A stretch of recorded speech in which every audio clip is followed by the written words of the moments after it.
South ఇండియాలోని అతి తక్కువ ధరలకి రత్నాలనందించే ఏకైక సంస్థ 6JVR.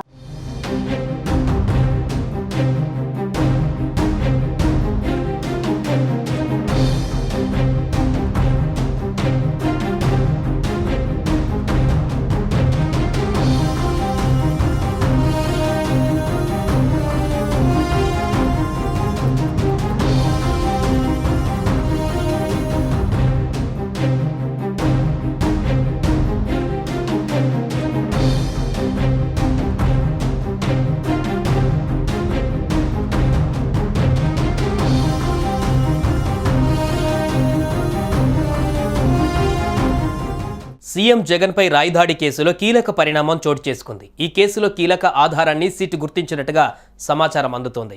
సెల్ ఫోన్ డేటాతో పాటు క్లూస్ టీమ్ పరిశీలనలో కేసులో కీలక బ్రేక్ త్రూను పోలీసులు సాధించినట్టుగా సమాచారం అందుతోంది. జగన్ పై ఫుట్పాత్ టైల్ రాయితో యువకుడు దాడి చేసినట్టుగా తెలుస్తోంది. అజిత్ సింగ్ వడ్డెర కాలనీకి చెందిన యువకుడిని ప్రస్తుతం పోలీసులు ప్రశ్నిస్తున్నారు. దాడికి గల కారణాలను రాబట్టే ప్రయత్నం చేస్తున్నారు.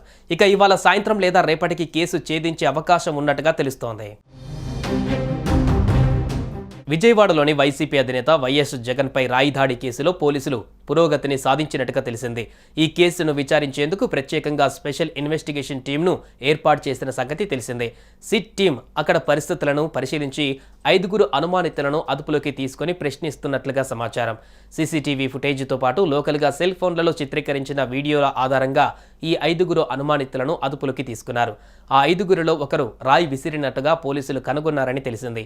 అయితే ఆ యువకుడు సింగ్ నగర్ వడ్డెర కాలనీకి చెందిన సతీష్గా చెబుతున్నారు. కానీ ఆ యువకుడు ఎందుకు రాయి విసిరింది, ఎవరి ప్రమేయం ఉందా అన్న దానిపైన సిట్ అధికారులు విచారణ జరుపుతున్నట్లుగా తెలిసింది. నేడో రేపో ఆ యువకుడిని మీడియా ముందు ప్రవేశపెట్టే అవకాశం ఉంది. ఆ యువకుడు ఎవరు, ఎందుకు ఈ దాడికి పాల్పడ్డారన్న దానిపైన కారణాలను కనుగొనేందుకు సిట్ అధికారులు ప్రయత్నిస్తున్నట్లుగా సమాచారం. ఈ దర్యాప్తులో గుర్తించిన అంశాలు, ఆధారాల గురించి బయటకు తెలియకుండా జాగ్రత్తగా వ్యవహరిస్తున్నారు ఏపీ పోలీసులు. అటు పలువురు అనుమానితుల నుంచి కీలక సమాచారం రావడంతో వేగంగా దర్యాప్తు చేస్తున్నారు పోలీసులు.